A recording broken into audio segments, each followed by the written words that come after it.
ചരിത്രത്തിൽ പല വിചിത്ര സംഭവങ്ങളുണ്ടായിട്ടുണ്ട്. പക്ഷേ ഒരു സർക്കസ് ആനയെ ആയിരക്കണക്കിന് ആളുകളുടെ മുന്നിൽ ശിക്ഷിച്ച സംഭവം വളരെ അപൂർവം.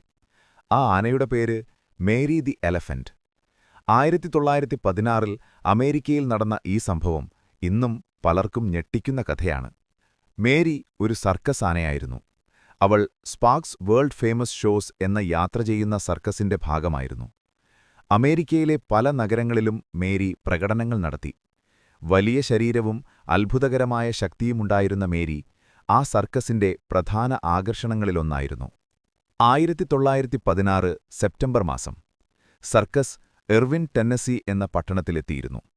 ഒരു ദിവസം പരേഡിനിടെ മേരി റോഡിൽ കിടന്നിരുന്ന ഒരു പഴമെടുക്കാൻ നിൽക്കുകയായിരുന്നു. അത് കണ്ട് ട്രെയിനർ അവളെ നിയന്ത്രിക്കാൻ ശ്രമിച്ചു. പക്ഷേ അവൻ ഉപയോഗിച്ച ഇരുമ്പുകുത്തി മേരിയെ പ്രകോപിപ്പിച്ചു. അതിനുശേഷം ഒരു ദാരുണ സംഭവം നടന്നു. പട്ടണത്തിലെ പ്രതികരണം. സംഭവത്തിനു ശേഷം പട്ടണത്തിൽ വലിയ ഭയം പടർന്നു.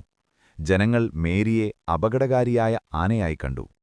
അതിനാൽ അവളെ കൊല്ലണമെന്ന് ആളുകൾ ആവശ്യപ്പെട്ടു. ഇതു പിന്നീട് ചരിത്രത്തിലെ ഏറ്റവും വിവാദമായ തീരുമാനങ്ങളിൽ ഒന്നായി മാറി. ദുഃഖകരമായ അവസാനം. 1916 സെപ്റ്റംബർ 13-ന് മേരിയെ റെയിൽവേ യാർഡിലേക്ക് കൊണ്ടുവന്നു. അവിടെ ഒരു വലിയ ക്രെയിൻ ഉപയോഗിച്ച് അവളെ തൂക്കിലേറ്റി. ആയിരക്കണക്കിന് ആളുകൾ ഈ സംഭവം കാണാനെത്തിയിരുന്നു.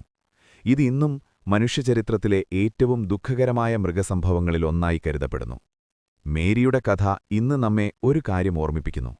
മൃഗങ്ങളും വികാരങ്ങളുള്ള ജീവികളാണ്. അവരെ കരുണയോടെ സംരക്ഷിക്കേണ്ടത് മനുഷ്യരുടെ ഉത്തരവാദിത്തമാണ്.